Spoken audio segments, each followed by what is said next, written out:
Afghanistan, attentat meurtrier sur un marché à Jalalabad. Les policiers inspectent le site de l'explosion. Reuters, Parouise. Un attentat suicide a frappé ce dimanche 1er juillet Jalalabad dans l'est de l'Afghanistan. Au moins 19 personnes ont été tuées, parmi lesquelles de nombreux Sikhs. On dénombre une vingtaine de blessés. Un kamikaze s'est fait exploser dans un marché de la capitale provinciale du Nangarhar où le président afghan a entamé une visite de 2 jours. L'organisation État islamique (EI) a revendiqué l'attentat. Avec notre correspondante à Kaboul, Sonia Ghezali. L'explosion a retenti à quelques pas du palais du gouverneur du Nangarhar situé à un carrefour très fréquenté de Jalalabad.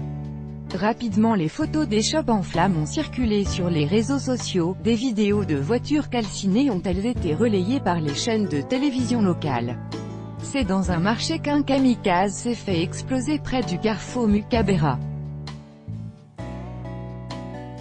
Parmi les victimes, des Afghans appartenant aux minorités sikhes dont Ottar Singh Khalsa, le seul candidat aux législatives, et des Afghans de la communauté hindoue très présente dans l'est de l'Afghanistan.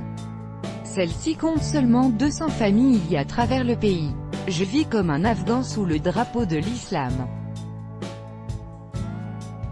Pour moi il n'y a aucune différence entre une personne d'ethnie tadjik, pachtoun, hazara ou hindoue, disait Ottar Singh Khalsa à la presse en juin dernier lorsqu'il a annoncé sa candidature. Autre victime de cet attentat, Rawai Singh, ce militant de la société civile était connu dans tout le pays. Une information donnée par un responsable local indique que le groupe d'hommes était en chemin pour rencontrer le président Ashraf Ghani. C'est lui que l'organisation État islamique souhaitait viser, indique le groupe terroriste dans un communiqué sur son site internet. L'Inde a fermement condamné l'attentat.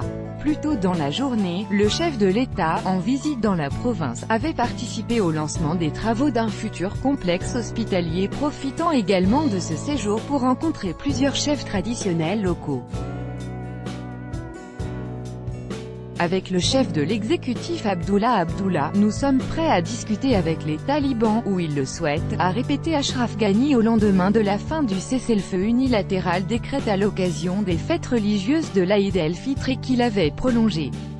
Les talibans avaient quant à eux ont observé une trêve de 3 jours avant de reprendre leur offensive contre les forces gouvernementales et étrangères.